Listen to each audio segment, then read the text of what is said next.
Worcestershire showed some fight on the second day of their LV County Championship match in Chelmsford, but it's Essex who still have the upper hand in what is a must-win game for both teams, who still have a slim chance of promotion.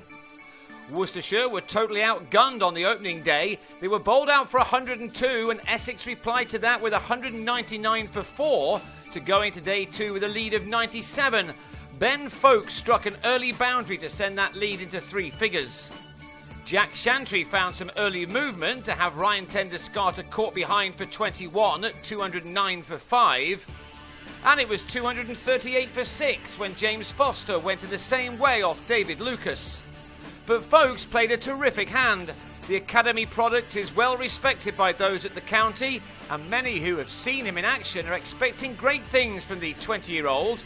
He looks extremely strong off the back foot in particular, and he was able to secure a 50 in the morning, getting to it off 88 balls, these being a couple of his 7-4s.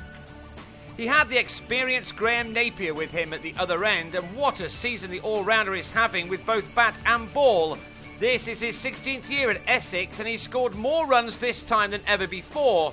He should also beat his best with the ball before the season's end.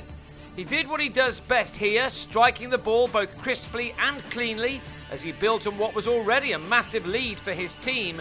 You often imagine a bowler looking at his feet when Napier heads towards the crease. A gorgeous straight 6 took him to his 7th 50 of the campaign. He'd also struck 8 4s in his 70-ball innings, which had, in partnership with Folkes, carried his side to 330 for a lead of 228. Folkes finally departed for 71 as Alan Richardson found some movement with the second new ball to collect his 58th championship wicket of the season. His 59th soon followed as David Masters lobbed him to Joe Leach at mid-on. Indeed, Essex faltered a little at the end of their innings. Monty Panesar had made only 1 when he was bowled by Shantry, who then trapped Rhys Topley in front next ball as Essex were all out for 351. Napier left unbeaten on 64 to give them a huge first innings advantage of 249. Essex also grabbed 4 batting bonus points for their efforts on a pitch which was now batsman friendly, something to delight the Worcestershire openers Daryl Mitchell and Matt Pardo, who now had a massive job on their hands.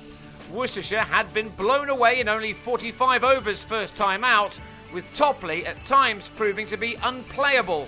On what was a stunning day in the southeast, batting was far more comfortable now, however, and these two batsmen made full use of the conditions in both scoring 50s and putting on a stand which bettered the whole of their first innings total. Indeed, this time they'd taken that total to 113 before Mitchell swept at Panesar and gloved at Owe Shah after making 62. Moeen Ali, in such good form at the moment, perhaps expected to fill his boots on this surface. He hit Greg Smith for a maximum, but he then edged a quicker ball from Panesar to Shah at slip to go for 21.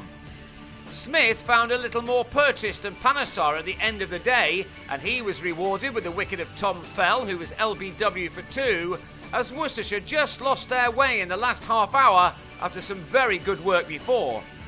Those wickets late in the day have kept Essex well on top.